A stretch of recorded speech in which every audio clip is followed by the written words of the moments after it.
let's have a look. The second round has started, and we still see a big rating differences. So we might still see upsets in this round as well. So let's have a look. We have International Master Coxal against Grandmaster Vidit Gujarati. What I am not quite positive about is this position, because white has this advanced structure with his pawn on h4, knight on g5, and that could be very useful in an attack, right? If we can get at the black king. But I don't see how to bring more pieces to the attack. Anamaya, we look at the clock. White is playing very quickly, still almost 9 minutes.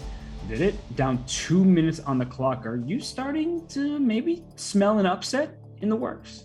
I think it's too early to call it, but it is definitely concerning. This time difference, I mean, it's still a rapid time control, so like 10 minutes. You can still do a lot of things in 6 minutes. You can change things a lot, but it's definitely slightly concerning that the difference is already 2 minutes on the clock. He's spending, what is he doing, right? I've been talking for way too long, and he's been spending his time while I'm doing that. Maybe he's listening to your story. I mean, I wouldn't be surprised. It's quite interesting. What's he doing? Like, he got to move. He's down 3 minutes right now, and there's no increment. Yeah, I'm not entirely sure. I wouldn't know. I mean, one would say internet problems, but he definitely needs to speed up now. And I mean, I looked over there. It says he's got full connection. So I mean, I'm starting to get worried that maybe he took a poorly timed bathroom break. Maybe he's really struggling to figure out what to do. But at this point, he just plays a5. But he's 2 minutes and 48 seconds left. Vidit quickly bringing his king in. He has 2 minutes, 45 seconds, but he's also locked the position up. The queen takes care of this diagonal. No pawns can push, even though white has an extra pawn. If the queens got traded, white could maybe even be winning, but queen d3! No, I was gonna say king of pawn is such a move to mate queen d3, and he plays king e2, which helps black to take back on d3 with check, and then the bishop on g2 will fall. Oh, that's a beautiful tactic. You don't see things like this very often. You give up a pawn to open a diagonal, and it's immediately winning because white has to take the queen on d3. After pawn takes d3, it's check to the king, it's check to the bishop, and if you defend your bishop, then you can save the piece, but then black goes in queen, so he resigns in the spot. Oh my goodness. Oh wow, that was such a good game by International Master Edgar Coxal. That was so well played, only to mess up the game in the final move here. King e2. It's such a logical move, but and all of a sudden, Queen d3 was on the board. I think also that you're like kind of lured into the sense of comfort. Oh, my position's good. I'm going to bring my king to the center, and we're taught to do that, right? And it's an endgame. Let's bring our king as a weapon. Let's use that piece. I'm going to quickly go around. Oh, Vidit has 2 queens and an extra 35 seconds. So Vidit goes to 3 out of 3. He's trying to make his way through to the global championship main bracket. Vidit is going to be in trouble here against Aram Hakobian, the Armenian grandmaster who goes to school in the United States with the American flag here. Is playing against Vidit, and the last move was g4, keeping the king out from this pawn, and this pawn in d3, it's not going anywhere. So g4, just a good example of how not to rush in the endgame. Wow, and it's so crazy to see this. I mean, you would say that black's pawn structure is much better. I mean, white's pawns are scattered over the board, like the pawn a5, pawn g5. Like, you would say those are weaknesses, but funnily enough, it's white that is doing much better here. And I think, I mean, for the simple reason that white will be ahead of pawn once the d3 pawn is captured. So it's so important. Like those tiny little details are what matter in pawn games. Like, pawn games are one of the craziest end games. I mean, you would say that they're easy, but you have to calculate so much here. So yeah, looks like white will take the full point here. Yeah, they're easy because it's oftentimes not tactical in nature, and you don't have to worry about 8 different threats at the same time. But so difficult because you or your opponent can calculate all the way to the end. And here, well, the end is near because you take this, and because white can create a passed pawn, that's why this is such an easy victory for Aram Hakobian. Just push this pawn. Yeah, you get a passed pawn very soon, and there's not much that black can do. A funny trick would be a takes b6 and then to be able to push a5, but unfortunately the b pawn will then pass. So right, you need an outside pawn here, but that's not even going to help. And This is f6. You have protected pass pawn. You're going to create a second pass pawn on the other side of the board. So Vidit resigns. Still plenty of rounds left. Remember, a reminder to everybody that first place gets through to the bracket of 64. Second and third place here in the Swiss, they play a match against one another. So 2 spots are up for grabs. So even if you don't end up as the sole victor of this tournament, you still have a chance. And Vidit has 20 seconds. Andrew has 7. Ooh. Vidit's down a piece for 3 pawns. Both king... Oh my goodness. Vidit's gonna flag him. Queen e8, queen Absolutely. g6. Just flag him. I know Andrew's very fast. Ooh, h7. B. Ooh, bishop d6. What a move! And yeah, it was a really rough position for Andrew Tang. So he's a really fast, really strong bullet player. But when you have such a lost position, I mean, it's really difficult. I mean, the position was really difficult when we tuned in. Yeah, no, it's tough. We know how quick Andrew Tang is, but when you're playing rapid chess, Vidit is the stronger player between the two. So it's not a surprise that Vidit would take this one home, and that gets him to 4 out of 5. But what a tough pairing that was. When you only in quotes have 3 out of 4, and you have to play Andrew Tang, just shows how tough this event is. How many strong players are participating. We welcome every.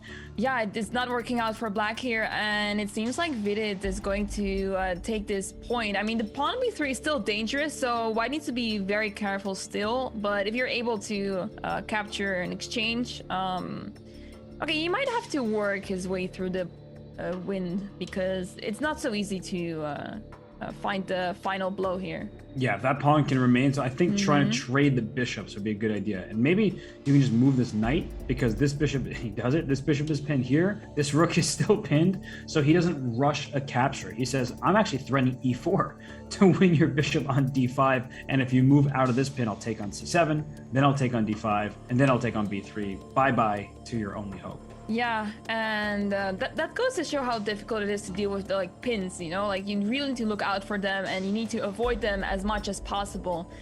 Earlier, we had Irina Crush. We were doing commentary in the Women's Speed Chess Championship, and she was pointing out to the audience, this is why you need to make sure to get out of pins as soon as possible, otherwise you will face problems. So that was really instructive to hear from her. Bishop trade, and then queen takes b3. So Vidit, he's up a minute. He is taking down a player who's in a tie for first place. A huge victory for Vidit, who lost a couple rounds ago, and he's just working his way back towards the top of the standings as long as he doesn't blunder this pawn e2. So yeah, don't play rook c1, even though it's very tempting to play that. Right. Oh, I pinned you. Yes, but it's not an absolute pin. It's a relative pin. An absolute pin is when a king is behind a piece, which means the piece cannot legally move. A relative pin means it's a more valuable piece. But after knight takes e2 check, it's a fork, and you would lose the rook on c1. So just play rook to d2. Your problems are gone. You're just ahead material, and the problems are only black's. A great game. What? Wait, Vidit was up in exchange. Oh, wow. What happened?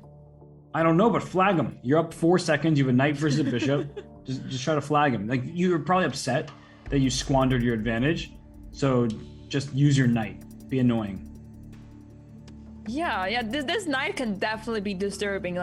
You have so many checks and threats. Knight h7 is already super annoying, and e4 now. Oh, and you cannot take. And e5 is a threat because the bishop needs the defender. You can't move the bishop because of rook f7. But he just won 5 seconds. That's a really important note. The position remains. Oh, f4. And then e5. And then you would want to play e5. He got him. It's the clock. Is the clock in the position? It's so tricky. This knight on g5 is such a tricky piece, and it allows for so many tactical opportunities. And this is exactly why, facing the knight is just already a problem on itself. And the bishop can't move because rook f7 is checkmate. Wow. I mean, Vidit was up in exchange earlier. As a chess player, you're always upset when you waste such an advantage. But he'll be very happy as a competitor in this specific tournament to win this game. Doesn't matter how you win, as long as you win.